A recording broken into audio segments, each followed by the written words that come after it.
one. Yes. There's no public actions, are there?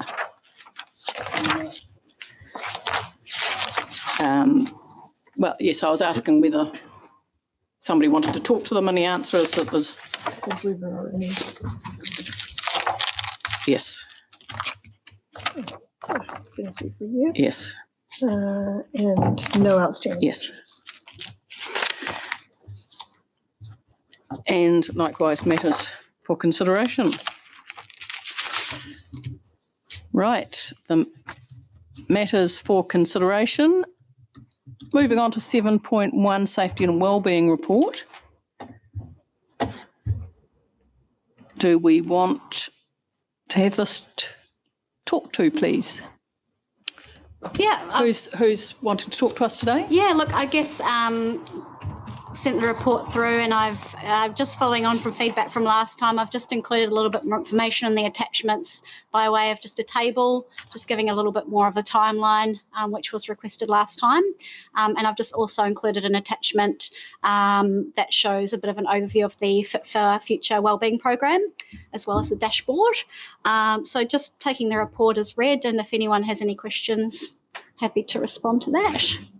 I've got a question of you concerning policy and procedure development, revision, update of policies and procedures. They're another 15 to 18 months away. That seems to me to be a long time to be updating those. Yeah, and the reason behind that is that there's quite a lot of work behind the policy development. So we're prioritising the policies in line with what we feel the critical risks are in the organisation. So the significant risks such as hazardous substances, mental health, fatigue, working at height as examples. So we're focusing on those, and to make sure we really fully understand those risks, there's a bit of work that goes behind, developing that content. So for example, site visits, worker surveys, audits. So for example, we had the independent audit last year looking at our hazardous substances. So there's quite a bit of work that goes on behind the scenes before we get to that actual development of the policy procedure and associated resources. From there, it then goes out to consultation through our health and safety rep group and also the wider organisation, depending on what it is. So that we obviously give them a bit of time to review it, provide feedback, then we might make any changes to that. And then the final stage is it goes back to ELT and the policy approval group, which is the new group we've set up. So to actually look at all of our we're talking at about, I want to say around 15 to 20 sort of documents. It's a little bit more than just a policy. It's a whole system of work around that. And so that's why I've really given it that time frame to go from that sort of really early phase of, I guess, researching the issue, developing the policy, right through that consultation and communication side of it. Perhaps if we could have next time just a brief outline of the order you're doing them in, or the priorities, and when you expect to have them. I can give you a bit more on that. If you have a look at the dashboard, what you'll see is that the critical risks or areas for priority for critical risks, those are essentially what policies are in development. So we've got contractor safety, for example, working at heights, mental health. But so the 90% on there means that you're 90% of the way through getting the policy. So the contractor safety one, for example, has been finalised in November. So I've probably still got that at 90% because we're just finalising some training and things like that in communication. So to me, 100% is not just we've put it up on our intranet, but we've actually made sure we've communicated it to the business and provided any extra information such as info sessions, training sessions. The contractor safety one, working with Peter Kelleher at the moment on getting a training video, because it links into our actual contract templates. So there's quite a bit of work on that. If you want further clarity on that dashboard, I can definitely give that to you just to make it clear. Yeah, just so as we can see its progress. Yeah. Because in progress, there's a lot of work behind there, isn't there? So, I can get a bit more into the detail about that if you like. Councillor Wilson. Oh, I'm just impressed with the OVA one, the occupational violence and aggression policy. I mean, and it's unfortunate to think that we need that. And how that is going. I mean, you're 30% of the way through it. You've obviously seen there's a need. How is that, and who is getting that? Yep. So the policy has been drafted up by myself. I've currently got that sitting with our trainer who's developing our, it's called Self-Safe training program, which is about de-escalation and tactical communication. So we had a pilot program of that training in last September, which went really positively. And the next round of that training is actually starting in April.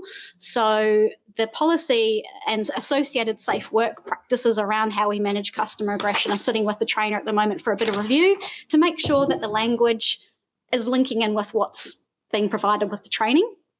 So once he's developed and tailored our training program a little bit more and reviewed the policy to make sure they all link up, then that will go out for consultation, et cetera, and go through the process. So we're just wanting to make sure also with our policies that we don't just have a piece of paper. We've actually, all the training, all the resources, all the safe work practices that support that policy are actually in place before we go ahead and just sort of throw them out to everyone. So that's it's very close to being done, that one. Regrettably, it would be possibly a need for councillors to have some of that as well, but that's another matter. For another day. Or chairs. But that is a really big project. Yeah. And it's not just an issue for us, it's an issue in the public, a well-known hazard in the public sector. So.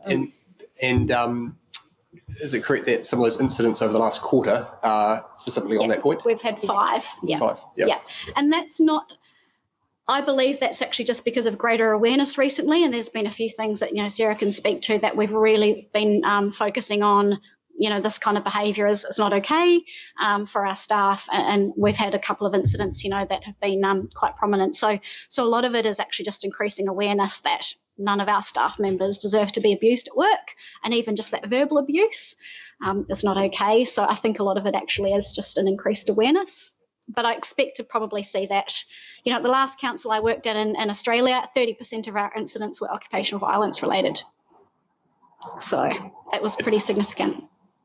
Oh, it's probably fair to say that this is one of the things that I just have absolutely no tolerance for. When I was working in New South Wales, just before I arrived, one of our staff was murdered, shot in cold blood by an angry landowner. And I've just made it really clear to staff that as far as I'm concerned, if you're getting abused over the telephone, all you have to say is, I'm going to terminate the call now and hang up. If you are threatened or there's any suggestion that you are unsafe face-to-face, then you don't fight about it, you just retreat and call the police. I just have an absolute no tolerance policy for it.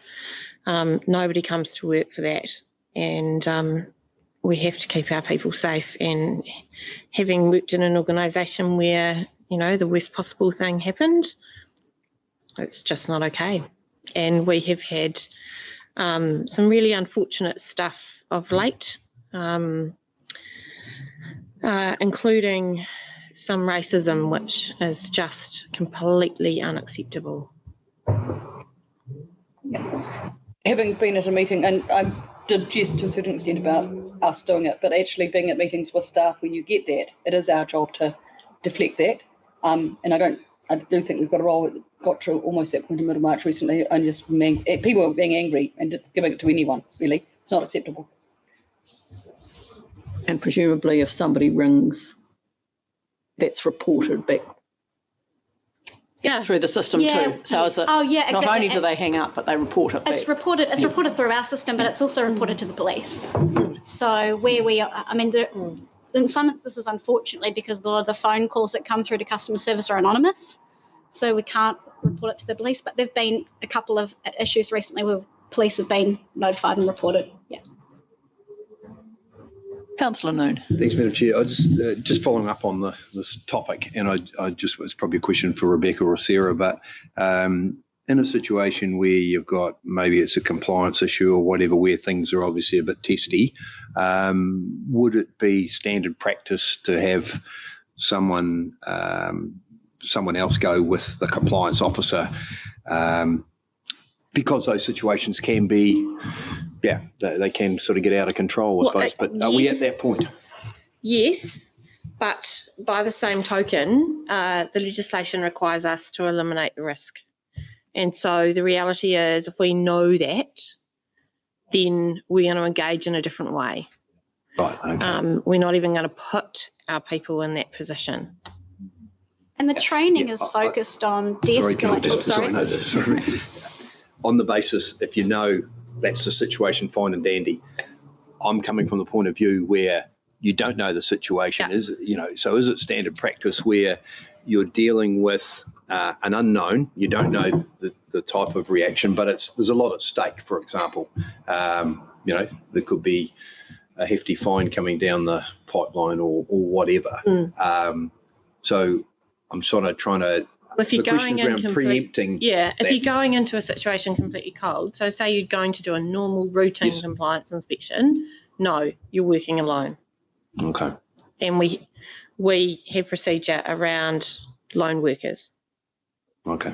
And I'll just add to that, the training goes through situational awareness. It goes through just, where you might park your car, how you might approach a situation. We've got methods to flag, persons of interest, shall we call them, on our system in terms of particular locations where at-risk individuals might be. So staff can check those, obviously, before they go to a site. And the training talks about being able to obviously recognise those signs and potentially exit a situation. And if the attempts to de-escalate are unsuccessful or just not going to happen because the person's all over the shop, then they exit the situation. They don't stay to engage with it. That's my instruction to staff. Don't even engage if it's anything threatening or over aggressive or whatever. Don't engage. Just retreat and leave the site. Moving on, the Fit for Future Wellbeing program. Yep. My eyes aren't quite good enough, even with my contact lenses, to read the tiddly words. It's because it was a huge big poster, that's why. No, that's good. But what I wanted to ask about, when it says physical wellbeing, good nutrition, exercise, rest and relaxation, I'm thinking that plays with the with us wanting to get people more active and using more public transport and things. Oh, yes. Yeah. Have we got an interaction there? None of that says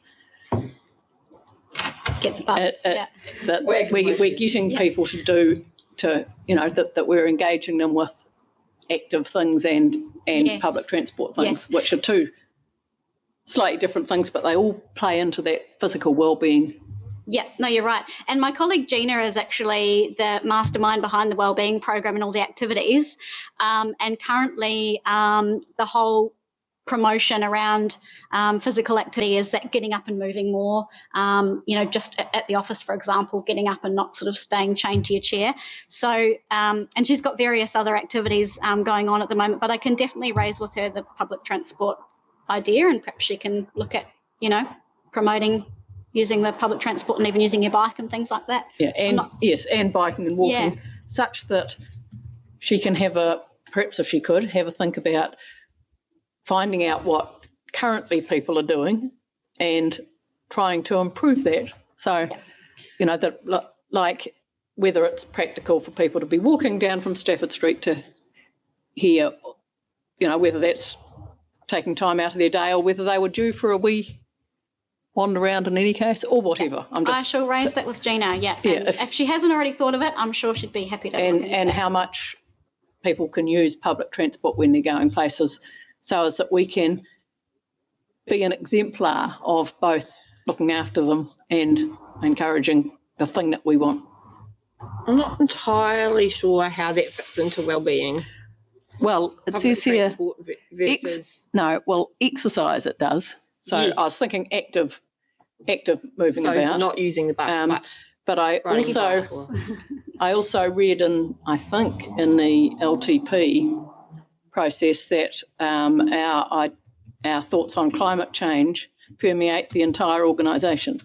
So my thought about Yeah. climate change is that part of the thing that we've been asked by central government and generally are asking each other to do is be mindful of the our carbon footprint, which includes public transport. So I'm just sort of weaving these things in together and thinking climate change should be woven into all our activities, which apparently we do with the LT. I think I saw something, didn't I, with the draft LTP Oh, that's consultative document. Yeah. We're working on the templates at the moment. Yeah. Oh, yeah. Anyway, I'm not sure how they all fit in together, and I agree with you that Look, I it's mean, sort of walking to the bus and getting off the bus one stop early to increase your walking and getting, using the bike, all that kind of stuff. Part of that, if I can take that further, is if people can't, is understanding what those barriers are. Because if we've got a select group of people that we can understand that for, we may be able to get rid of some of the barriers for a lot of other people. And as the bus provider, I don't know that we have got that knowledge particularly well in our I heads. still don't think that's a wellbeing issue. Well, it's about how do you, wellbeing. I think all of us agree, but it may be wrong. The more that we provide an active way for transport, the better people will be to get to work. That they don't need to get in a car, because I think generally that, or maybe I'm wrong, but and the world is in a better place because of the carbon footprint smaller. The question is, as you do that there are things like the Bike Aotearoa month where you actually log that you bike to work, which actually builds that camaraderie that people are biking and stuff. There is ways of doing that about well-being, about team building. So we do some of that stuff already. Yeah, but sometimes it's the flip side that you actually learn a lot more from it as well. Mm-hmm. So maybe just the general question of can we at all weave any of our climate change things into any of your part of our business? Maybe that's And active travel. the active travel is a sort of a no-brainer, but other things, and I take our chief executive's caution that it may not quite be in there, but I'm just asking whether perhaps you could think about how we might think about those other issues at the same time, or whether they don't really belong. I'll just make a couple of comments to touch on a couple of things Rebecca said. So yes, we do take part in the Bike Aotearoa Challenge, and that's actually a staff-led exercise, which has been really great to see. And we also promote wellbeing initiatives such as September, so that's getting in teams and counting your steps and having it as a bit of a challenge within the organisation and nationally. And to touch on the carbon footprint comments, although it is related to wellbeing actually, is our workplace flexible working policy and procedures. And we've had staff comment to us that that's actually supporting our impact on the carbon footprint, as we're allowing staff to work from home, work reduced hours during the week in the office, and maximising their travel trips and things like that. So there are certainly things we're doing around the edges that tie in with wellbeing around the carbon footprint, but also, physically picking up and moving. So that allows us to be prepared to answer the question of how we're weaving those things in together, because we do need somehow to be. Thank you. Sorry, that was sort of a left fieldy sort of. Would you? Are you? Yep. I'm just to say I've got a wee Councillor question. So go right back to the start of the report under Health and Safety Committee. So you did a survey, and which is a really positive that everyone's come back. They're quite happy to raise health and safety issues, and then they're responded to after your Health and Safety Committee meeting. So what triggers have you got in place that may start a follow-up sooner than waiting for the next meeting? Yeah, look, so in between our committee meetings, we do have the reps meet as well as that. But we have a really good relationship with all of our health and safety reps. And myself and Gina are out on site, in the field quite often. That the relationship that we have is just constant and ongoing. And we always encourage our health and safety reps that if they've got an issue, just call us or email us. Don't wait until the next meeting. And that has definitely been happening, that people are raising things as they happen, and that's allowing us to actually address an issue so that by the time we get to the meeting, it's addressed, And even if I see that someone's put something on the agenda before the meeting, I'll go in there and have a look and see if we can try to address it before we get to the meeting. So that is actually happening really proactively. Good. Thanks very much. Any other questions? I Thank you for your input and thank you for the work you're doing. There's a lot of things to be doing in that area. More than happy to move the consent report. Second that. Right. Moved, seconded. All those in favour? Aye. Aye. Thank you. Right.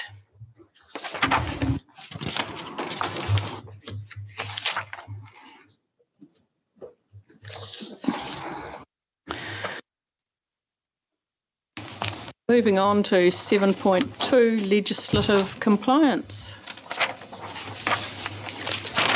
That's what you're here for. Thank you. Thank you, Welcome. Madam Chair.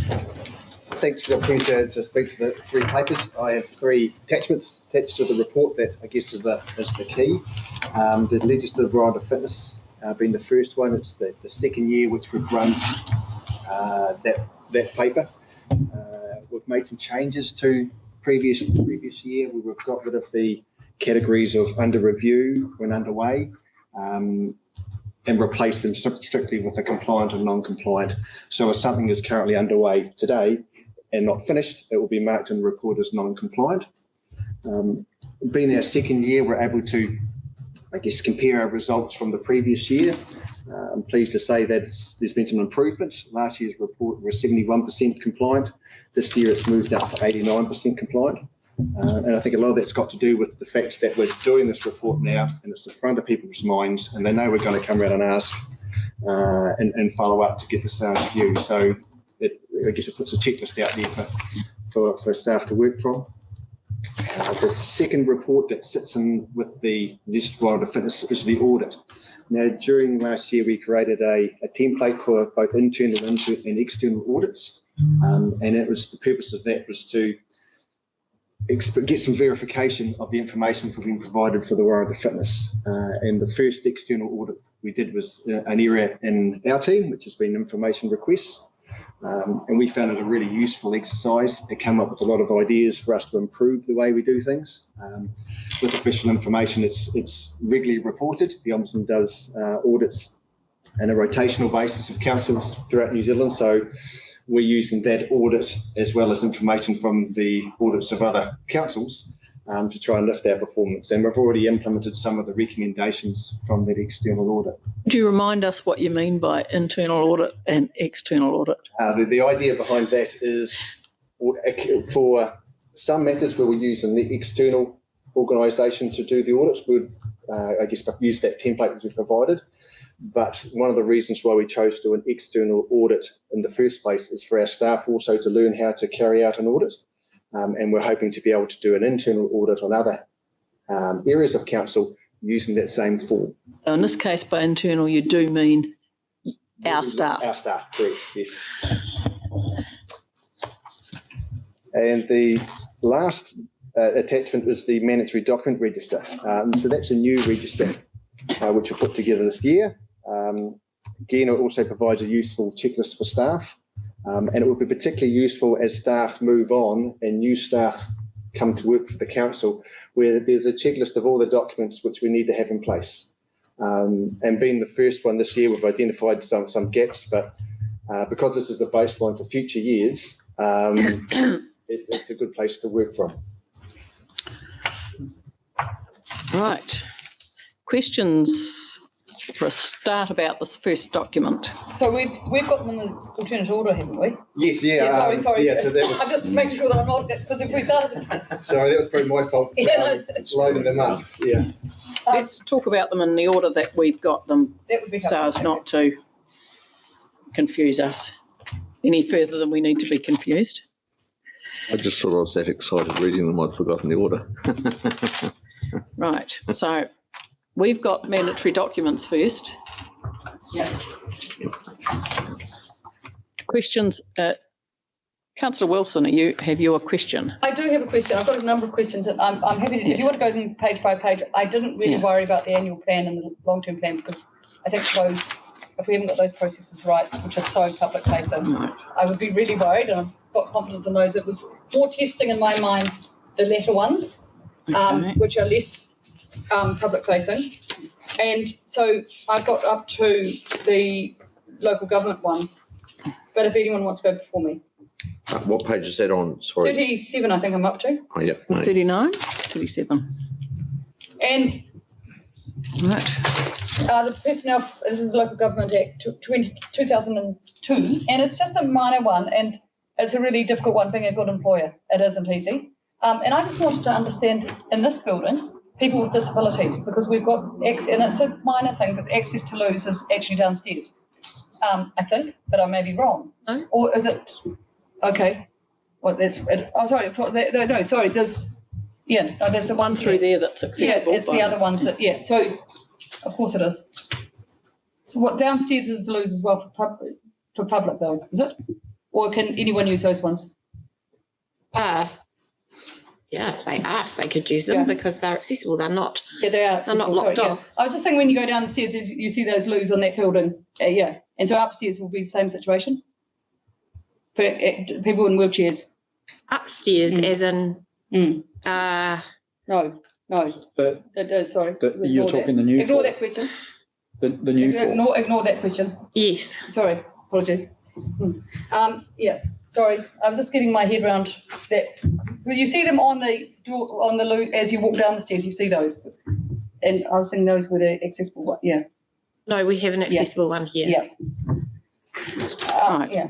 So we're at that was page 37, 38. Tell me when we get to a page that people want to comment on. I'm 46, 47. I'm 39. Okay, Just gathering information on the RMA. hold on. 39. Yeah. Duty to gather information, monitor and keep records to carry out functions. Yes. It's got an N there. Where? The Yes. bottom line. Yes. So we're non-compliant. We gather information, but what is it, the non-compliance? I just want to test that out a wee bit. No review has been undertaken. That is the, Yeah. okay. Have we done no reviews on our RMA stuff? I understand, so it's a requirement in the Act that we do it every 5 years. I was understanding that. As a plan, you mean? No, we're measuring our effectiveness Okay. against those plans and policies. So Okay. I guess, is it working? Yeah. And I had a conversation with one of the managers that looking after it today in terms of, what do we need to do that?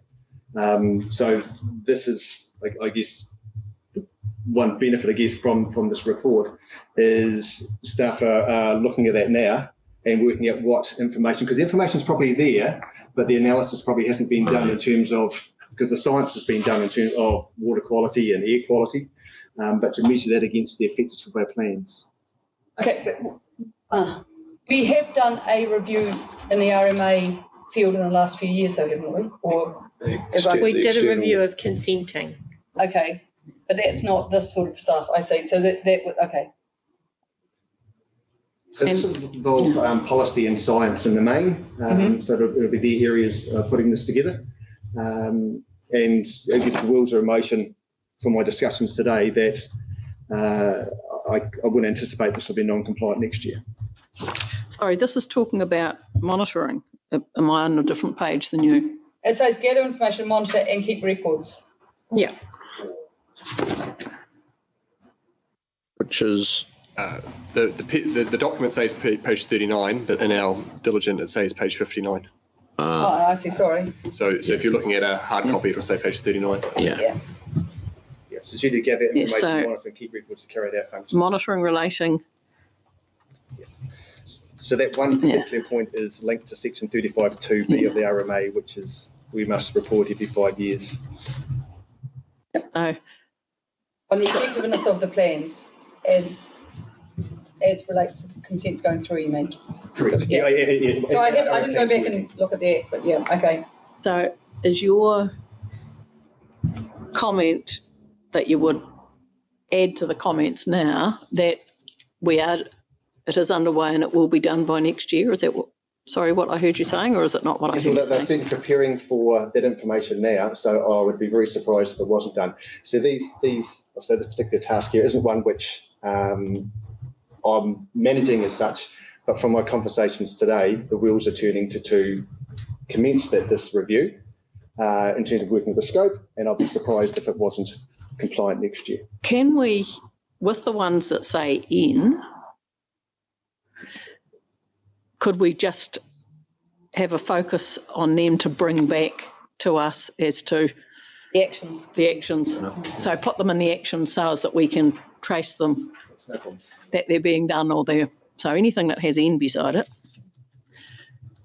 then we can get a more fulsome idea of what we're doing and when we hope to achieve it by. And You really want another column to the right, don't you? Saying, I mean, We can update that for the next meeting. yes, Yeah. Because the regional plans, we know, I think, fairly well, the RPS, for example, we know what we're doing with that. It's Yes. in focus. yes, And that's what it needs, because it Yes. shows its action. Yeah, but There if are some we- like the one we've just talked about, yes. we didn't know. If we just have one with the ends from here on it, then we can have a more fulsome thought about what's going on with them in that way. No problems. So that's moving on, page 41 to 3. Where had you started, Councillor Malcolm? I'm started on our page 46, which was page 26 of the document. Sorry about that. Policy on dangerous dams, earthquake-prone dams Yes. and flood-prone dams. And really that's my question around there. I'll just flick on to it was so we're obviously doing what we can, but we're waiting on things from government. So where do we track that with government? Have we sent correspondence to them saying we are unable to, if we're in breach of something, have we said we're... Don't have the detail to give you Right. a fulsome answer, but I know Dr. Palmer has been working in that particular sphere for many years with the regulations, and it's not a new problem. No. It's been there for a while. I recall there may have been regulations at some point that were drafted but never took off. Okay, But it's I guess you call it a technical non-compliance. Yeah. But if we've corresponded, if there's correspondence about it, well, we can't do much more than No, we can't grab regulations. There's plenty of that's No, so perhaps in our register, it would be useful to have a note saying, we wrote to the minister reminding them of this, in brackets for the 17th time or whatever it is, reminding them of us not being able to do our job until that's happened. So as that we are in a position to say, we're waiting on you and you know that we're waiting on you. No problem.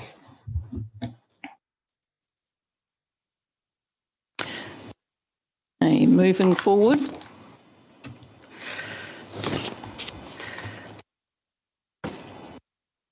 I'm good from then on. Well, so's the report. But you go, Kate. Yeah. I can't remember, it's under the regional land transport at page 53. And it's just one that I became, and again, I'm just testing you in the nicest possible way, but the situation that arose this week, and I've sent emails to both Gary, Gavin and Amanda about it, is that we've got a regional land transport committee meeting on Friday, and I don't see it as a meeting for the ORC or the agenda being public.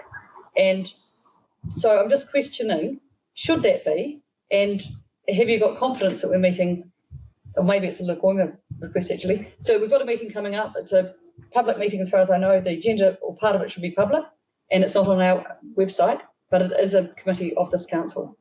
So are you confident, given us that everything's compliant, and having heard that it is? The information which we use for the reports is provided by staff. Yeah. So we, and I'm not trying to we inquire with the staff in terms of where things are at. So it's their information that we input into the report rather than ourselves. So we do rely on the staff accuracy. And I guess one of the things that will come out in the future is those internal and external audits, which are the verification stage of it, where we can actually drill down to the details. But I would have thought the advertising of a agenda may be more of a Lagoima. Or maybe under Lagoima, or maybe under the, I'm not quite sure which. It's one of those difficult ones because it's also a joint committee of two councils. But I could certainly look into it and come back to you. Yes. One of the things that highlights is that although we may be compliant at the moment, if this is something which I gather it is that we have to have in place by June 2021, namely June this year, if we're not on track to achieve that by June 2021, then that is, although it might look compliant, we're not compliant because we're not going to achieve it. So it sort of should turn up in the N category unless we are pretty confident that we're going to. And when it says why, it should say, if we're confident we're going to, the why should say we need to do it by June 2021 and we've got 90% of the way and we'll finish it by June 21 or something. So how do we track those things that although we're sort of compliant at the moment, we know that we might not be, or can we? Can certainly look at expanding that out. I guess this is the first one we've done. Yes, yes, so I'm this just is an opportunity so to tease out take the advice because the legislative right of fitness has improved from feedback we received last year. So it's all quite valuable. Yes, so we can certainly tease out the comments to, I guess, forecast. I won't call them issues as such, but deadlines and. Wouldn't it be lovely to think in advance of whether we're going to achieve something rather than wait till we haven't? And it's very much looking back in some respects. The right of fitness is looking back. But no, we can certainly incorporate that. We've got an opportunity to improve the document. So where legislation's changing and we've got a timeline, there's always a risk that you don't achieve it by the timeline. So it's just monitoring that risk over time. So having a monitoring mechanism. That allows that to be transferred through to the risk register too, as we have a risk of not achieving what we're supposed to be doing during the course of this year or during that we aren't on task, as it were. I mean, that would be monitored by, I guess, the committee that's relevant to that piece of legislation. Would that be right? They'll be the ones who would be monitoring, or that could be reported through to. I guess an example of a legislation changing this year, it doesn't fall under the mandatory documents because the Privacy Act changed this year. I think in the last year's Ryan of Fitness, we're signalling it was going to change, and that would require us to update our policies. And policies are being updated, or at least in the process of being updated. I think there's one still to go, but the key ones aren't. But we did forecast that one, so we can incorporate that same sort of thought process into the mandatory documents register. That would be lovely. I should have said I'm not really worried about the issue that I arose. It is just a very minor technical thing, but I just gave an example. I might ask my question now on it just because it was sort of touched on, and follow my main question, which is around to do with the process over the top of it rather than any one specific place. And so the process we've gone through is fantastic, and as you've mentioned, it's essentially self-compliance, so self-review. We sort of asked management, how do we feel if we're compliant or not, and that's the absolute perfect starting point. It is the starting point, and then on top of that, you add the independent review by somebody, and that independent review can be by a staff member, possibly from another division, that, as long as there's no conflicts, or you actually get someone in from outside the organisation. And I guess to be quite keen to hear your thoughts. Is this on us doing that or not doing that? And I guess from the high risk areas, because when I look through this table, I sort of try to bring out the high risk areas, which ones we really, really care about, and which ones could really turn us on our heads if they went wrong. And those would be the ones that I'd say, you're wanting someone else to have a look at. And I think as soon as I say that, I know that there's some areas in here that have already been reviewed externally, and so that would be good to see as well, where some of these we've had someone external come in over the last couple of years, and we can sort of note that and say, actually, that one's had an external review. I have seen little tables made up on one page where you sort of have all these listed, and you say, how are we compliant? Yes or no? And that's by our self-assessment. And you have, has anyone independent come in and checked it in the last 5 years? Yes or no? And these are the ones we want to have on the agenda for the coming years for an external set of eyes. Is that something we want to think about as we go through the warrant of fitness, because we've sort of done these sort of slightly out of order in response to that sort of question, isn't it? Because it might come up with the warrant of fitness, Yes, exactly. It could come across, both documents. We've checked our tyres internally, and we don't think there's any without a tread, but every once in a while somebody should come in and say, tell me why you think those have all got the right treads. Show me. Show me one. And they are quite different in terms of the mandatory document register. There's a lot of other legislation we comply where we don't, or not comply, where we don't have to provide any documentation. And I guess a good example is the Privacy Act, where there's no mandatory document register, no document we have to put out. But the question is, are we complying, not complying? Do we need an audit?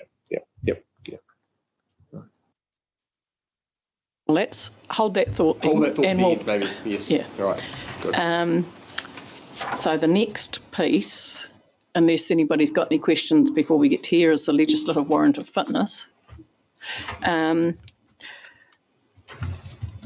got a question here to start off with,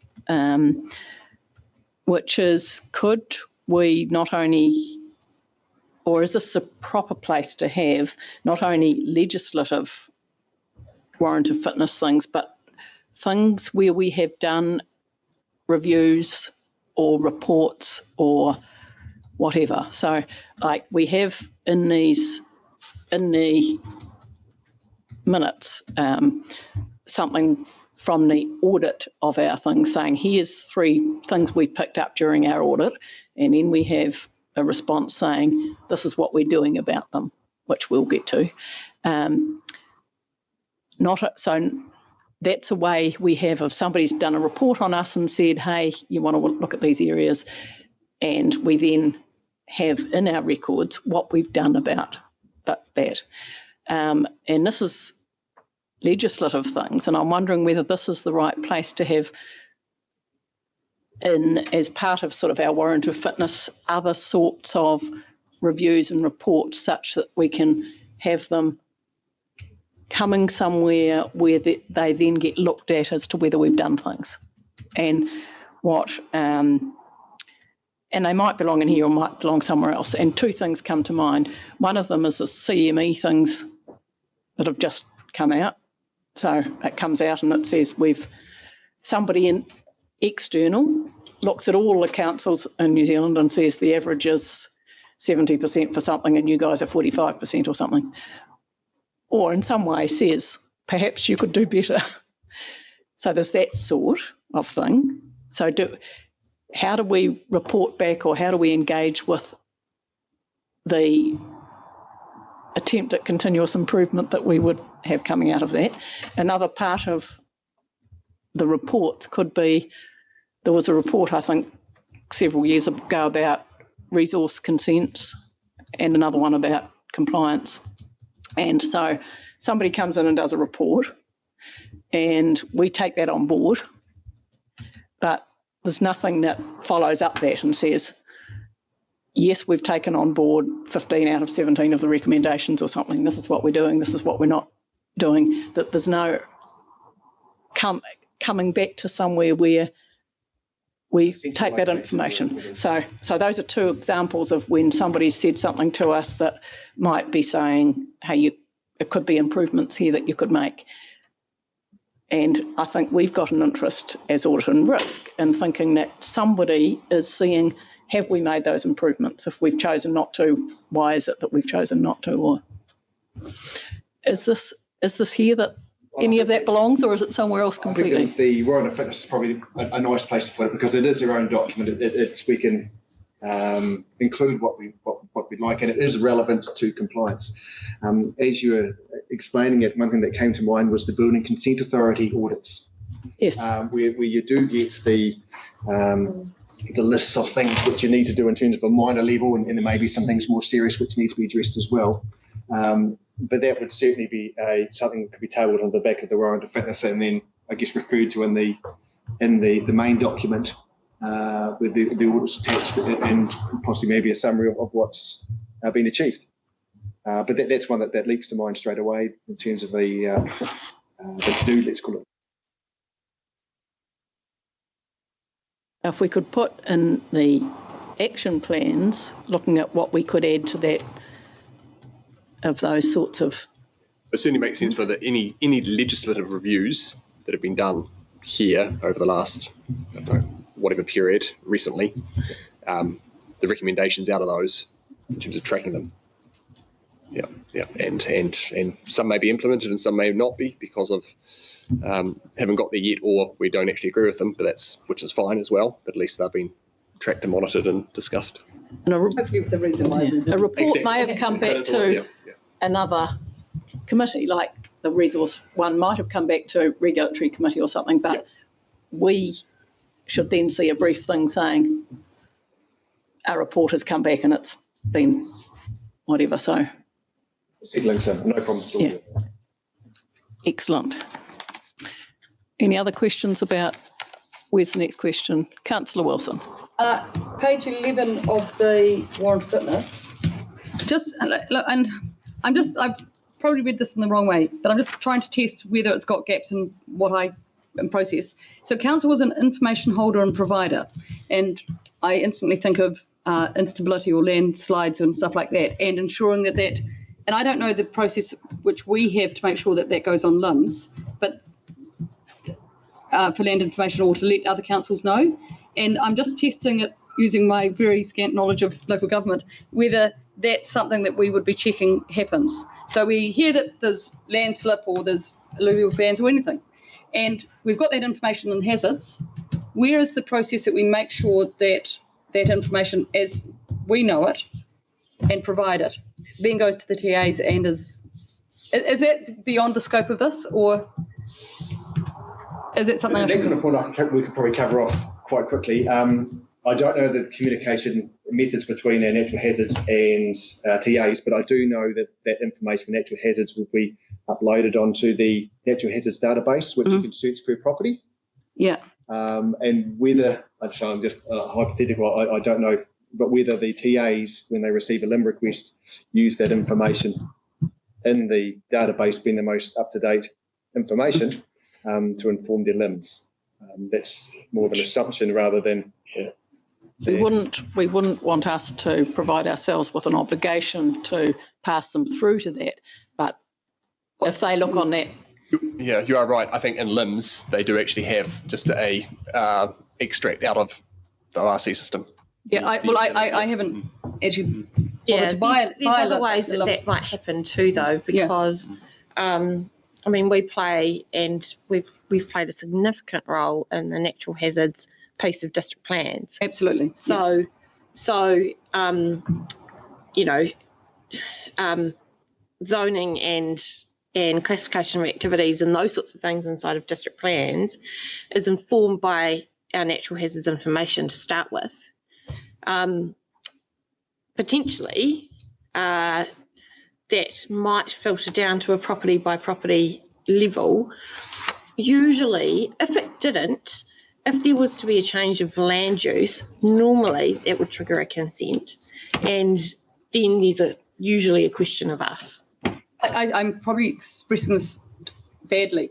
I know that in a previous life, if we got information, we had to ensure that it went on there, whether we like that information or not. And I'm not quite sure about our same position in that. I mean, it's not popular information to give out. People, that information often that could devalue people's land. So if we got climate change information, or if we got landslip information, or, a number of stuff that we are the information holder of, I'm just checking that we've got a process that doesn't get muddled by people saying, oh, I don't really like the result of that. That's going to be a really unpopular decision if we come out with that we're fairly objective and say, actually, this is the landowner. We hold that information for the landowner, whether they like it or not, and we have to make them aware. And it's that process that I'm just making sure that it's clear. I couldn't get a feel for it here. I'm just saying, look on the register. Yeah. And if that's it, that's fine. And I presume we've got a time scale to put that on and stuff. So, yeah. Yeah, I don't know enough about that particular website. I have used the website. It is a very good website for setting out hazards. I imagine the TAs would use it for the hail websites, especially something built where there's some sort of development going.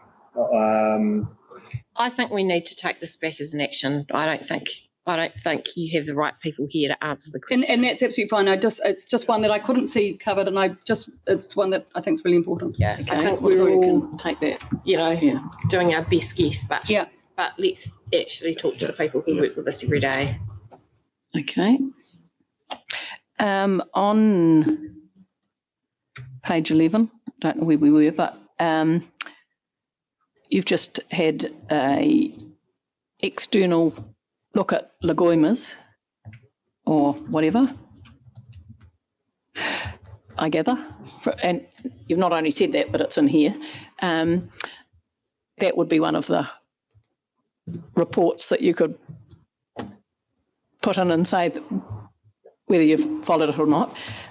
But the part of it that, which would be good, the part of it I'm concerned about is what are we going to do on other departments of council? You've raised that, and I think it's a proper thing to raise, and I know that everybody who answers leguimas all throughout the country has exactly the same problem. But being a person who has been known to send leguimas in, it doesn't, there should be a proactive answer to that, that the people who answer those leguimas seem to be at the end of the chain, and they put something out saying, from what I gather, could you answer this please? And they just don't get back what they should from somebody else. What can we do to stop that happening? Is that something that I don't think it's a fundamental problem. There is something which we've got, in fact I was working on it just before I came down here. Out of the Invercargill City Council audit, they recommended that staff get a refresher course every 12 months, just a short refresher course every 12 months on leguima. We currently, every 4 weeks, do an induction session for new staff members on leguima, and we have presented to various teams of the council on leguima as well. But I was preparing a paper for the LT proposing a monthly training session for refresher staff where we could do all the staff within a year. Is it people who don't understand, who need training, or is it people who are not doing what they ought to be doing? I don't think it's either of those things. I think what it is that leguima requests are just an add-on to everybody's job, basically. So Peter's area runs leguima requests. They do all the coordination of them. Amanda from time to time gets involved as well. But actually, if you get a request and it requires someone other than IT to do an email search or whatever, then it has to get tacked on to somebody's job. We don't have people sitting waiting for leguima requests. So, you know, if there is a problem, it's usually down to that. But I don't think we have, I think we've got one overdue at the moment for this year. We're at 90-something%. Yeah, it's coming with your papers. And look, that's pretty close. Last time we only had one that fell over, or exactly. One between 1 and 2 that fell over in a year. I guess that's why I'm saying I just don't believe it's a fundamental problem. I don't think it's, you know, I'm not suggesting that we have more dedicated resources for leguima because it's a bit horses for courses. You know, one time it'll be data out of this area and another time will be data out of another. But, you know, the reality is we don't have people dedicated sitting around waiting for leguima requests. But then our results don't show a problem either.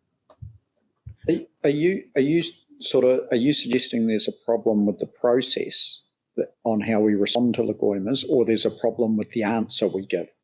I'm suggesting that this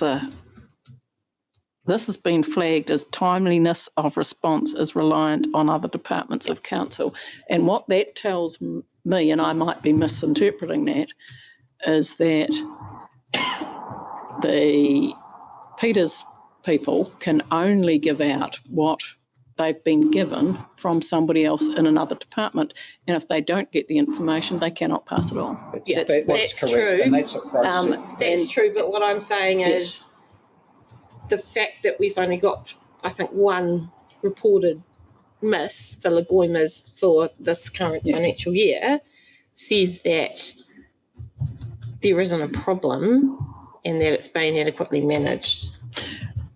There's also a little bit of, you got to remember, a leguima request is a request for information. So it generally should be a request for information that we already have. That you hold. That we hold, exactly. So hopefully then the process is, Peter's team is just asking staff for that. There is the issue of have they got the time to even, you know, they know that they've got that information to get it, but it should be readily available. Sometimes people are asking for us to actually do stuff with information, actually do some work and analysis. That's actually not a Lagoima request. That's actually asking us to do work for them, and we don't actually have to do that. Or if we're going to go away and have to collate a whole lot of things from multiple sources, we can charge for that, because we're not obliged to just under Lagoima do unlimited work for people who think up different ways they would like to get information delivered to them. Well, perhaps does that review touch on that issue at all? Or I completely take I think it's more just Mr. Gardner's response about, look, it isn't a big problem because we're not having any of them much, but it has been put in here because it's a reminder to us that you're an information receiver and that it might not be your fault if you're not passing on something. It might be that you haven't been given it. Yeah, but that's something the training touches on. I guess it reinforces that any request for information is a Lagoima, someone asking for a copy of the bus timetable. And I guess it sets out the process. So if they do get something come in their email, they can just hit forward an awareness that so they can get the information to us in a timely manner. So our training just focus on that. Yeah, and I think the fact that they've recognised that it is the rate of the pace that it actually comes to you may well be a key or may be a contributor to bad performance. But at the moment, it's only a trigger. So we don't have to worry about it, because you'll know that if all of a sudden we're starting to go down to 85%, well, the key is we haven't got the info through, or that would be a very good place to start having a wee peek, wouldn't it? So yeah, it is something that nationally the Ombudsman has had a go at and said that people are, and we're quite clearly not a major miscreant in this front, but they've made it clear nationally that people aren't taking them as seriously as they ought. So this is just, we want to keep an eye on it because we need to be taking them seriously, because it's not a suggestion in the legislation. No. It's a requirement. Yeah. I think, I'd be reasonably confident that our staff understand that. Thank you. Sorry, that was just a bit of an aside, but because it had been flagged,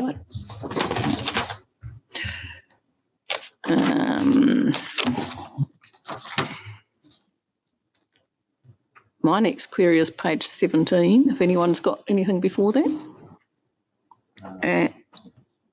And 17, there's a comment here saying Statutory Resource Management Act, statutory process followed, no documented process. So does that say we're doing the right thing but we can't show you we're doing it, or what does that mean?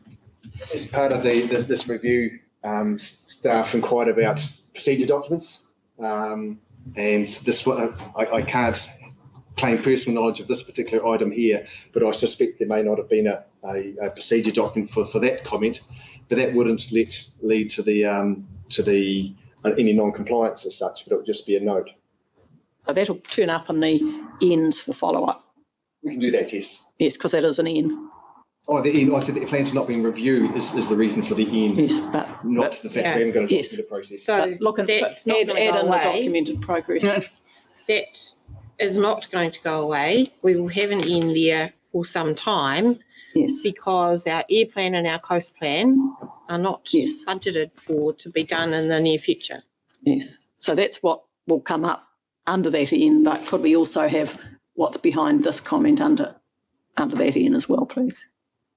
I suspect I just reading this a bit more closely, it's the statutory processes followed where no internal policy would be required because we're following the Acts process. That'll be the reason for that comment in the processes column, but the N will be there so there isn't a document because we're just doing what the law says. Following the statute rather than their own internal process. Yeah. Okay. And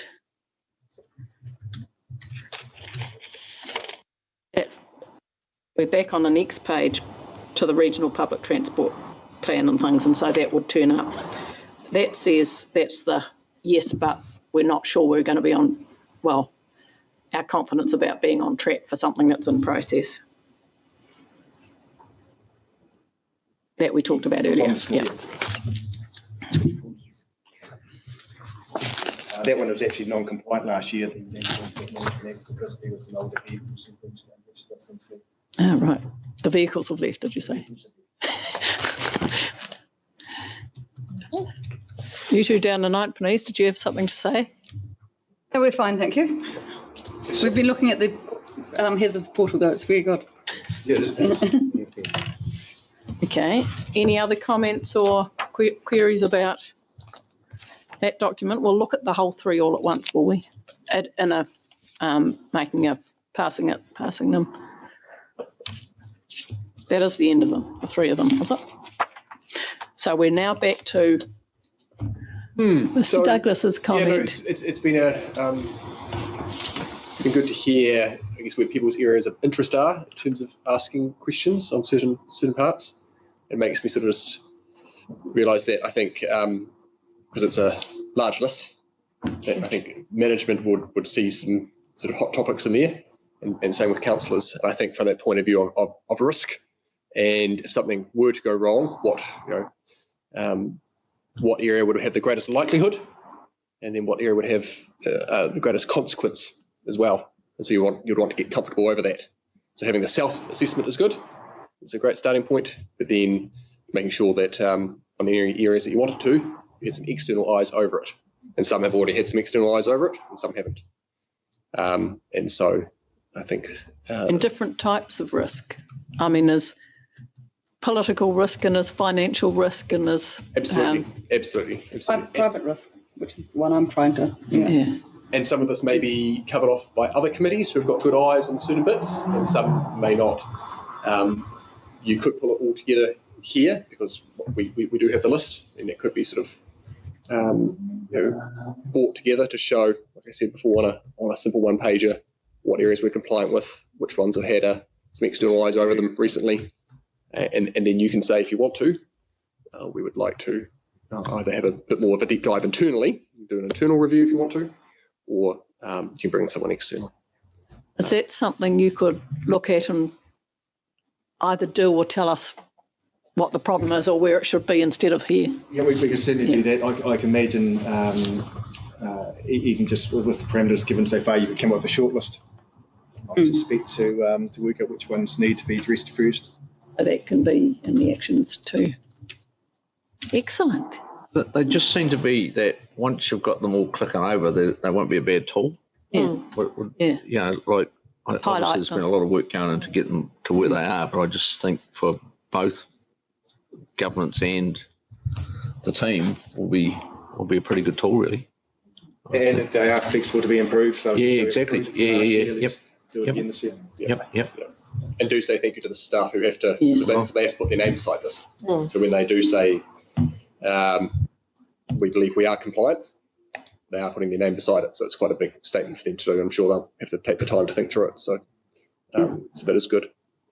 It just makes you very aware how multidimensional the council is when you get some people saying, oh, you just care about water, or you... Yeah, it's an incredible amount of work. Yes. I did have just a final question I just want to ask around the scope of what's in here, and so essentially asking what's not in here, and you have touched on a couple of areas in terms of there's other legislation out there that we would have to comply with, but it's just not in the scope of what we looked at here. So I understand the reason for that. Is there anything you think we should, and you don't have to answer that now, but anything you think we should have some eyes over as well, or does that sort of get raised and just looked after? We can certainly turn our mind to it to come up if there's anything additional. The main list for the mandatory document register came from the Society of Local Government. Yep. And it included all the TA's responsibilities as well, which we've, weeded out to the regional council responsibilities. But we can certainly look and see if private act for the Otago Regional Council is quite historic, but we could certainly cover off that as well. Yeah, and just say if there is anything else that is out there that you are aware of, we can also bring it in. Yeah. Yeah. No problems. Yeah. in that regard, I've been thinking about whether there's some other reports that could usefully be going to council. And I understand there are some reports that have been in the past coming out, but don't necessarily now for, and what had started me thinking was things about public transport. What we tend to get, or that this is my experience, and I'm probably not looking at the right things, but a particular report on like the bus hub or a request for money for a ferry or whatever it is, as opposed to a regular like quarterly report on public transport. What people are there any complaints? How are we going on the infrastructure things we're doing? What are the issues? What are the challenges? What are the gains? You know, just a general, and also which would allow councillors who are on committees that involve outsiders and things to report back to us at the same time, like each quarter, about what's happening. So like in the public transport area, we would expect Councillor Forbes to give a report that went along with that quarterly report on what way to go in Queenstown things have happened. And I would think that perhaps the right place for that to go would be to the Implementation. No. It's not operations. What's it? Data. No. Implementation, I thought. Implementation committee. So I would think that might have a report once a quarter or something. Now, that thought, because there used to be reports and the ability to have those sorts of things, I would expect this committee to be interested in that was happening. You know, that councillors were getting regularly reported to on things that weren't focused on a particular request or anything, but a general report from what is, in public transport's point of view, a third of our business. So we would be interested to know that report had been happening and anything that came out of it that raised any issues. I guess that's. So is that? Yeah, so we've got legislative compliance and mandatory documents, which is sort of this ring fence.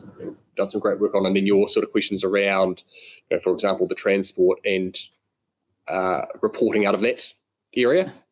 What does that sit under a certain committee at the moment? It's a level of service issue, isn't it? I would have thought, and you get that through the quarterly report, which you're getting at council next time. Finance, is it? Is there? Yeah, the quarterly activity report reports on each of our activities, so transport's in there, but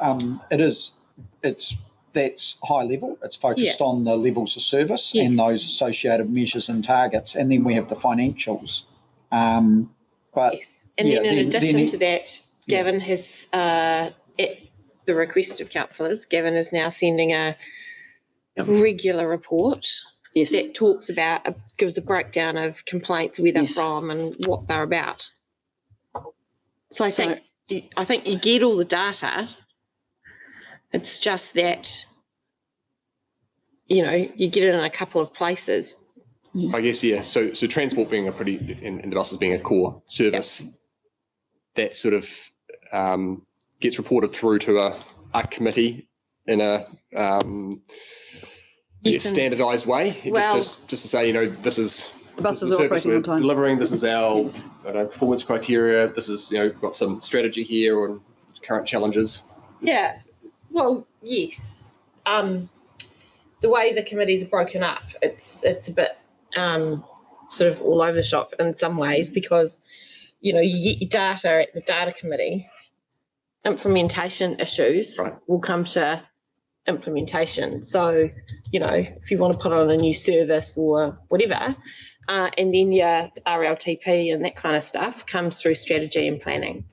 So transport will hit several different committees of council. You won't, there's not a centralised committee that deals with transport. There is a transport committee, but that's not a committee of council that meets and sits around the table and gets papers like like we do for Yeah, this. so I guess I'm wondering whether that can all be collected into something that comes to one committee, which I would have thought was implementation or something, because otherwise, But then does it need to go to everyone else then? Well, Like I it's a guess, duplication. I guess that's no, my. it doesn't need to go to, what I'm saying is it should come to one. Well, one. but that's not how you've decided to set up the committee structure. Well, it is, because we can have a report coming to one. Historically, we had it all going to finance, Yeah, and it was quite a detailed report on PT, patronage, income, issues, blah, blah, blah. But the new committee structure doesn't allow that detailed report. Obviously, we get that high level one through finance, but maybe what you're asking for is a slightly more detailed report going to finance. I don't know. I'm just trying to look for a way to. I guess all I'm trying to say is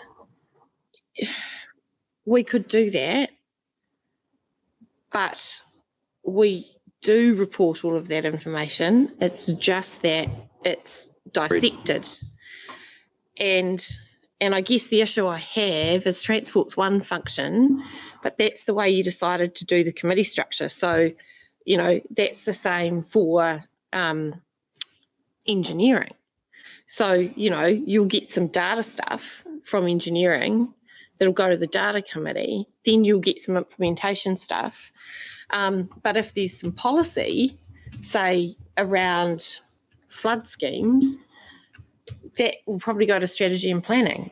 So you kind of, it's about the way that you've decided to set up the committee structure, because you didn't do it by function.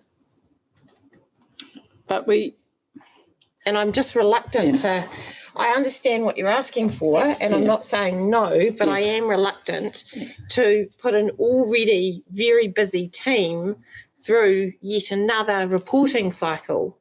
Yes, perhaps what I'm asking for, and this may be a challenge to Chair Noon, to find a way to make sure those, if they're three different reports, make sure they can be gathered together. I mean, they can come to however they need to come, but that they can be at some level gathered together so as they can turn up here as a, is there a problem here that we should, that there's a risk being taken that we don't understand, that they need to have some cohesion. Can I invite you to think about that, Chair Noon? I'll have a chat to Sarah about it and come back to you if that's okay. Yeah. Just, I fully see that always whatever committees you had, one of the committees would be finance, for example, and that would be part of it. One of the committees will be something about planning, and it might be part of that too. So that it's always going to be involved in different places, but to have some way of collecting it together in the are we carrying out a proper function, and in the can we find out what risk we're taking by what we're doing with it. It seems to me useful. Yeah, although it's not already shown in the risk register anyway. I'll have to have another look. Yeah, I won't prolong this, but I hear Anyway, but you're right. It's that conversation. See, are you comfortable with it being in three separate and that there's enough eyes over it that way, or do you think there might be a bit of risk in that and you want to bring it together? And if so, those three ones could all be looked at, or whatever, separately, if that's. Thank you, Chair Noon. Councillor Wilson, were you wanting to add something to it? No. Right.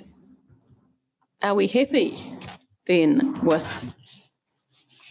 7.2? I'd like to say thank you very much for that. That's a lot of work going into that, and it's really important and useful. And as you say yourself, not merely, it's taken a lot of work putting it on paper, allows us to understand, and you to understand, if there's any gaps and if there's things we should be doing, and that allows us to fulfil our role properly. So thank you and all your people who are doing that, Sarah. It is wonderful work.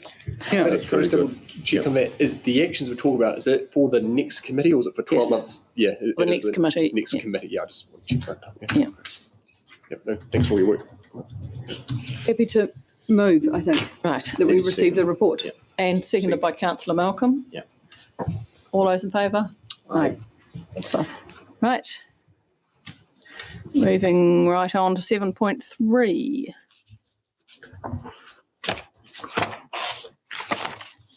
Thanks. Thanks, Peter. Thanks very much. Thank you. Thank you. Thank you. So I can talk about this. This is just my report that's a follow-up on our management letter that we received. So you got provided an initial report on the 26th of November. So I think that might have been the last meeting before Christmas, last one of these. And so it's really just if anyone's got any questions. These three items were on the action list, which is in public excluded. So there's nothing particularly in there. So we're just, we've got this paper in public dealing with the progress on those three actions. Right, so we're happy to talk about them now. One other thing I'd note, the one that we've got there was one about the leave balances. So we've attached the annual leave policy and the flexi time policy. I think there was it was noted in the minutes that Hilary, you'd asked to see those. I can't remember whether we circulated them separately or not, so we put them in here. The minute did say the leave policy and the flexible working policy, but we were discussing leave, and flexible working policy is just around working from home. It's actually the flexi time policy that's connected with annual leave and your balances, because that's the way that staff accrue additional flexi time for doing extra hours, and then they might, for example, they accrue some of that, and then they might have half a day or a day off, a week or a fortnight later. Of course, if they're doing that, then potentially, if they weren't doing that and they wanted to have that half or day off, they'd be taking annual leave. So that was where the discussion was in the last meeting, and that's why those two policies are attached. Thank you. Councillor Wilson. A minor question, and I may be picking it up completely wrong as my brain played earlier today, but the Koha one, you mentioned no Koha, and I understand that generally for Koha, but is Koha limited to going to a marae or to a local event with Māori, or is it a wider principle for Koha with community meetings? I'm just checking. No, with community meetings, if they're our meetings, we pay all the expenses. If we are invited to go to somebody else's meeting, we usually don't offer up koha or anything like that. So koha is just for engagement with iwi, and even probably even sort of slightly narrower than that. It's usually marae related. Yeah. I know that's fine, and I just koha is one of those words that has very much come into the English language, really, and that's great, but it doesn't necessarily mean the same thing. Yeah. And I just wanted to check on that, because there will be incidences where we are going to be doing a lot more community engagement, which is great, but we just need to know that, understand those principles. Yeah, so sometimes, just to give you an example, when we had a catchment group meeting, and it was better for the catchment group to invite us than for us to invite ourselves. So they invited us, but they said, hey, look, it's the middle of lambing, so if you want these farmers to come, we'll do it at lunchtime and you better feed them. Yeah. So we did that.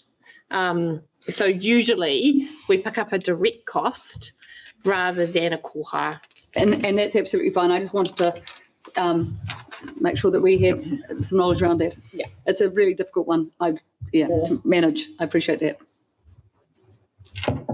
My only thing was on the staff numbers, which actually do show a reasonable sort of trend, apart from a wee bunch up there that have got quite a bit still hanging there, really.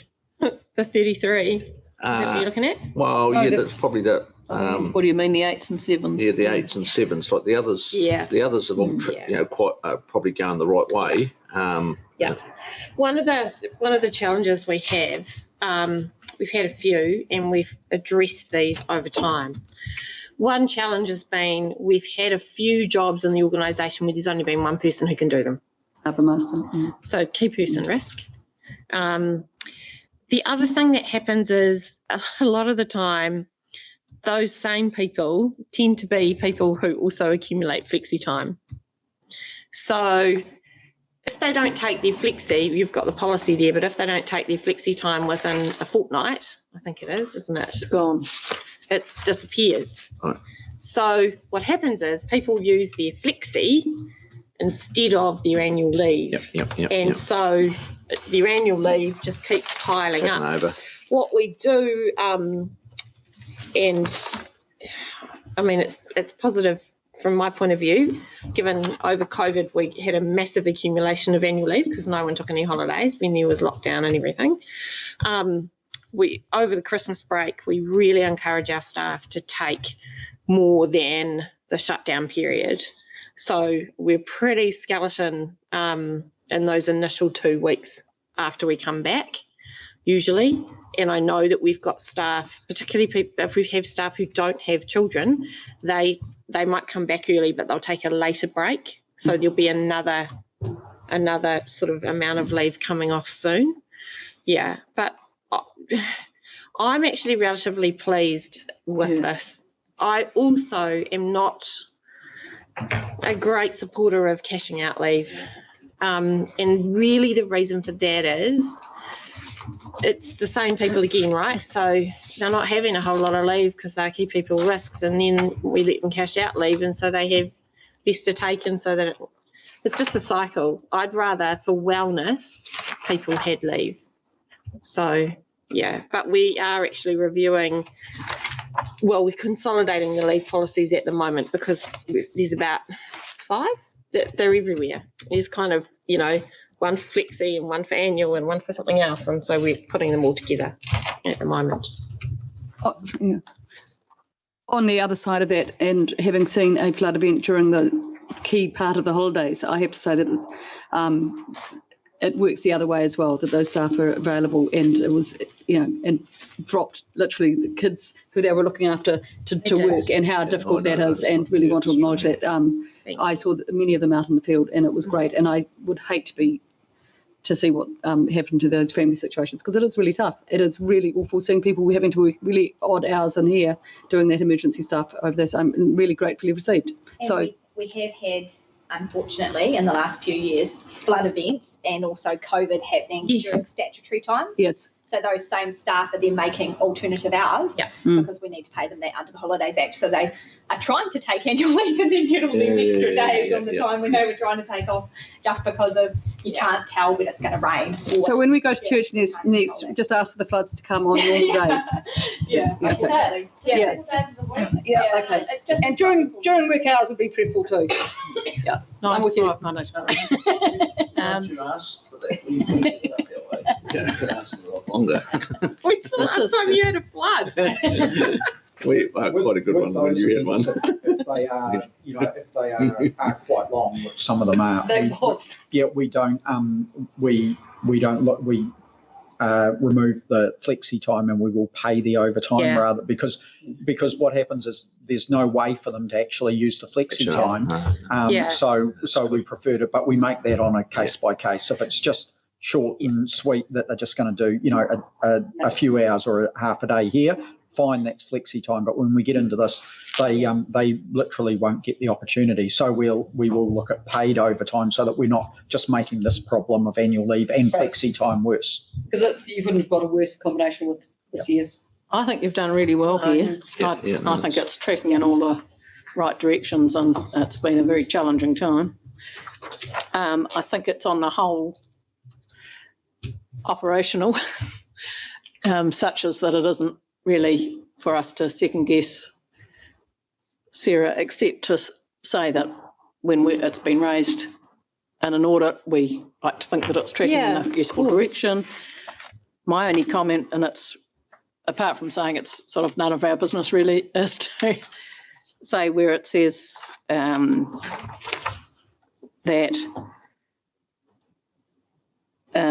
request to cash up part or all, and I completely agree with your general position there, but will not be considered. I would sort of leave a wee door open that will hardly ever be considered or something. Yeah, but, yeah, you're right. But yeah, that's just, and I'm just, yes, and we've had that internal discussion again. because it might be just the old. Just in the last week, 10 days, I've had another one of those discussions where you know, it's just that balance between, I mean, my worst nightmare as a CE is somebody comes to me and says, can I cash up a week's annual leave? And I say yes. And then, you know, the very next week, they have some terrible accident and they haven't had leave for 8 months. So that's the stuff, that's the risk that I feel like I have to balance. Yeah. Yeah, so I'm just saying leave a tiny if wiggle there was room for yourself. Yeah, if there was an extreme hardship case or something like that, of course we would look at every opportunity to assist. But yeah, generally not. I'm happy to move the recommendation, but I'm just wondering, given that this is a direction from the audit, whether we should say that we're something else. We received the report, but we also acknowledge and understand the progress being made within relatively difficult times to improve. Because I think you need, in that response, that we've actually understood it. It's never going to be perfect. I'll second that. Could you pick up? That is really what the auditors want to see, that we have just looked at it, we've actually understood it. Could you repeat yourself? Acknowledge and understand the progress that has been made in reducing the annual leave liability, I think it is. Yeah. But appreciate the difficulty in pursuing this quickly or something. Yeah. I mean, something like that we've actually understood it. She'll come up with some words. Yeah. Okay. By the next meeting, when we've confirmed these minutes, I may have improved it. Yeah, I'll second it. Yes. Moved Councillor Wilson, seconded Councillor Malcolm. All those in favour? Aye. Aye. Right. And thank you for that. That's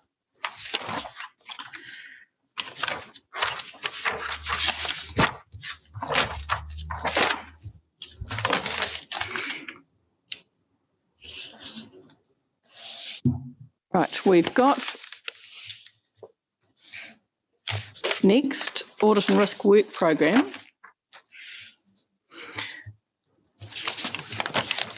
And I've got one little wee comment to make on that, or query or something, that I just think that last other category where it says review other financial matters referred to the subcommittee by council or the finance committee, or by, I think it should say, or by this committee, just give us the ability to add in something. I mean, it will probably come under those other categories anyway, but I mean, we need to be able to, at the end of the day, look at anything that we want to, and it might or might not come under those headings, but So if it doesn't, should we not get approval of council to do that? no. No, because audit and risk shouldn't need approval of council to look at whatsoever it pleases. Yeah, but I agree to a degree, but do the council not need to know what we are doing? They do know what we are doing. But if They're most welcome to come along, and they get the minutes and things, and they can ask us. They can't control us, is my general idea. Mr. Douglas, have your comment. Yeah, so I've got, at each meeting, I always have the terms of reference of the committee up, so I can remind myself. And if I look through that, because that's really dictates our scope, there's a couple of categories, so legislative compliance. Under the legal compliance, there's a comment of just reviewing council's adherence to legislation. So that which is pretty wide, a wide comment, but still within the legislative compliance sort of realm. So there's something there. And then under risk, ensure the risk management framework is in place, review risk reports. So there is risk is a pretty wide lens.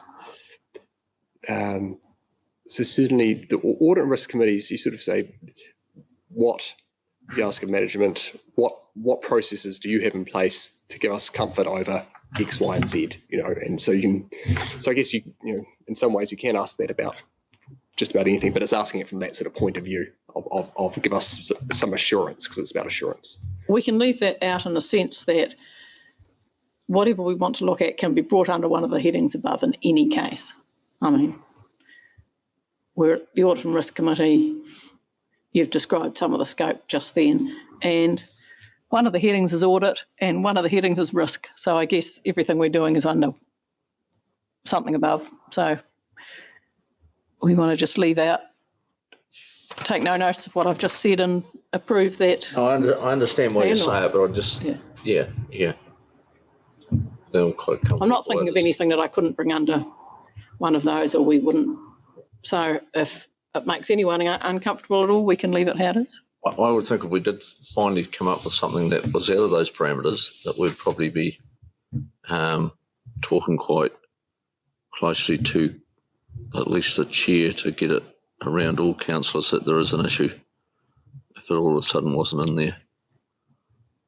Yes, so your concern is that we haven't flagged to other councillors that we might be that might sniffing be under this particular rock. Or to the CE that we've come across something that yes, staff are doing. I'm not saying they're anything untoward, but yes. maybe either proposing some sort of risk that we should, instead of just the audit and risk keep looking at it, we should be flagging that quite quickly. And I would think they would come under these. Well, but I'm just saying for the one that doesn't, that comes under that last one, that we'd be flagging it, wouldn't we? Yeah. But that flags that in general, anything that comes under the above things. Just about does. That would also apply to, and councillors do need to take notice of our minutes and our things, and if we think we need to report back separately from from what we're doing here. Certainly, audit and risk is extremely useful in that other committees could refer things to here to be looked at and reviewed with a bit of a risk lens on if they didn't want to do it within their own committee, or management may have something to raise that a separate area to present a paper to for audit and risk's eyes. And that's in that sense, perhaps that would be better to say review any other appropriate or whatever matters referred by council or any of its other subcommittees. I suppose. I think you've just, you potentially could, but you've got to remember this committee is a subcommittee of finance. So it should, if you're strictly speaking, it should probably flow through the chain. Well, except which is probably why it's written the way that it is. If another committee wants to refer something to us, it shouldn't need to refer it through finance. If it's a risk or an audit problem. The way we're structured at the moment, technically they should. Yeah. And then you'd probably best to have a quick chat to the co-chairs of finance to see where it could go quickly. They could, yes. Because you're a subcommittee. Because they are a subcommittee.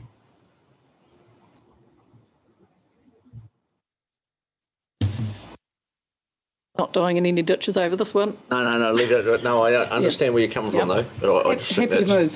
What's that? Happy to move as per the agenda. Right. Report, I mean. All those in favour? Aye. Aye. Can we get a seconder, please? Yep. Councillor Malcolm. Right. Moving on to Local Government Funding Agency membership proposal. And my question here is, especially apropos of what we've just discussed, are we able to, this committee, approve staff to commence the process of joining LGFA? Were we tasked with that responsibility? Or do we recommend to the Finance Committee? That's the only question. Not. So when when we say approved, if this committee approves it, then obviously it goes to, as a recommendation through finance. We generally don't do anything until it's been passed at that point. I was going to take this a little bit further with the information we've got here, and suggest that we've got the finance committee next week, that assuming that this committee, discusses this and is comfortable with us proceeding with this, that I've actually put this paper into finance as it stands here, so that there's the visibility in that, rather than it'll come up in the recommendations and the other committee members may or may not have seen it. But we'd obviously have that, assuming that we're comfortable with that, it's been endorsed and recommended by the Audit and Risk Committee to proceed, and then it would go to finance again and get the same endorsement, and then we'd have this underway via, Council as well to get. Yes. Yeah. So should we send it straight back to the council? same day, can't we? The way Well, our not- schedule is. It's You could. No, you 'cause could it's just not go the straight agenda. to council. Yeah, can we go straight to council, because otherwise it has to be on the agenda for, Oh, yeah. which it isn't. Yeah. Oh, sorry. So the second resolution should be that we recommend to council that Yes, staff commence the process of joining. yes. Yeah. So how does that fit So in with? No, how does that fit in with what we've just been? Receives this Can we do report, that? endorses its contents, recommends it to council.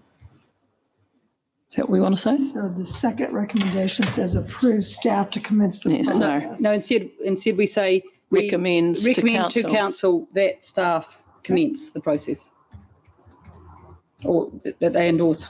Yeah. Yep. And if you would need a mover, I'm happy to do that. But has you got more things to say about the proposal? Do any of us have any questions or anything to, it's self-explanatory and we Are have we been comfortable over. that we can go straight from audit and risk to council? Is that an okay step? We do that. We do Yeah, that. yeah. So I'm sure we did. I just Yeah. checking. Yep. And I will That's have good. this on the finance committee agenda next week, Perfect. to adopt the resolutions of this committee. So Yep. that will be done at the same time. Yeah, Right, Yes. yes. Nice and tidy. Yeah, Yeah. that's good. Okay. That's good. I think Maybe- with the leave of the chairs of the finance committee, I'm sure it's fine.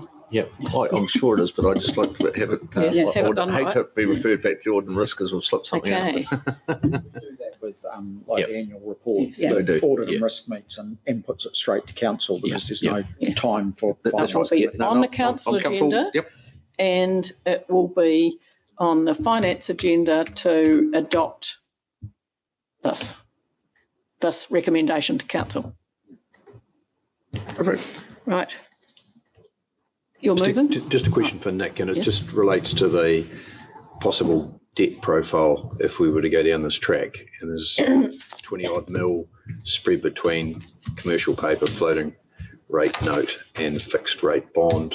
The thinking behind that was just to spread the risk over those three categories, or is there more to it than that?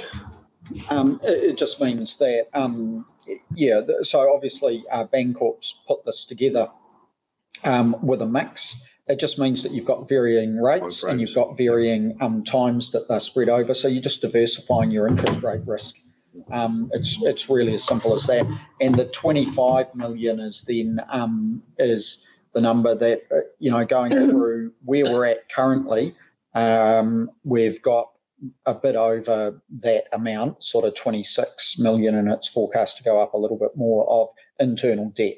So this is basically replacing internal debt with external, which then gives us the cash to make sure that we can replenish our cash reserves and we don't run into this working capital cash problem that we experience, which will be coming up over the next month or so, where our cash will be depleted completely. That's sort of a proposal, which is the next step, isn't it? After, if we've approved that we join them, then you'll be back to us with a suggestion of what that means and what we would want to. And the LTP. Yeah, there's the next steps or other things are outlined there. This is just to approve staff starting the process. We've got to do a statement of proposal. We've got to do a full SCP consultation. All of that requires council approval, as does various things along the way around whether you're a guarantor or not, and all this various amount. There's all sorts of decisions council will have to make, and documents as we go through after consultation, assuming it carries on to that along the way. So this here would be, obviously it's going to take months. Joining the LGFA and then assuming even beyond then, once we've joined, doesn't mean that we have to go and draw down 25 million. It could be another amount or nothing at all. So that would be happening until into the start of the next financial year. In the meantime, we'll be doing what we did last year of from a cash flow, working capital management point of view, is we get an overdraft from BNZ and we'll look to use that. We had one last year through the end of the financial year and into the start of this financial year. We just didn't actually have to draw down on it. We got close, but this year we'll definitely be drawing down. Just to follow that up, the SCP process will be quite separate to the annual plan LTP process. So, but it will be visible publicly what we're doing here after the 24th or whatever. So just understanding that the story behind this will need to sort of be mindful that that needs to be part of the bigger picture as we consult the annual plan and LTP, because it'll pop up. Yeah. So it will be consulted separately but concurrently. So it's going on at the same time. But the time frame for getting all of this done with the LGFA isn't quite going to align with the LTP. So we'll do that separately, and that's fine. There's nothing wrong with doing that. But the actual implications of it, and it's not the implications of joining the LGFA, but the implications of having external debt will be in the LTP, and they'll be part of our financial strategy, around this is what we're proposing to do. So that visibility will be there in the LTP process. It's just not that we'll be asking the question about joining the LGFA as part of the LTP. No, thank you. Happy to second the motion if Kate has moved. Or Moved, Councillor Wilson. second. Seconded, Andrew. All those in favour? Aye. That concludes our meeting. Need to resolve to go into public excluded. Sorry, that concludes the public part of our meeting. Happy to move. I would like to move to go into Second. right. I'm going to grab some water. Don't tell the public.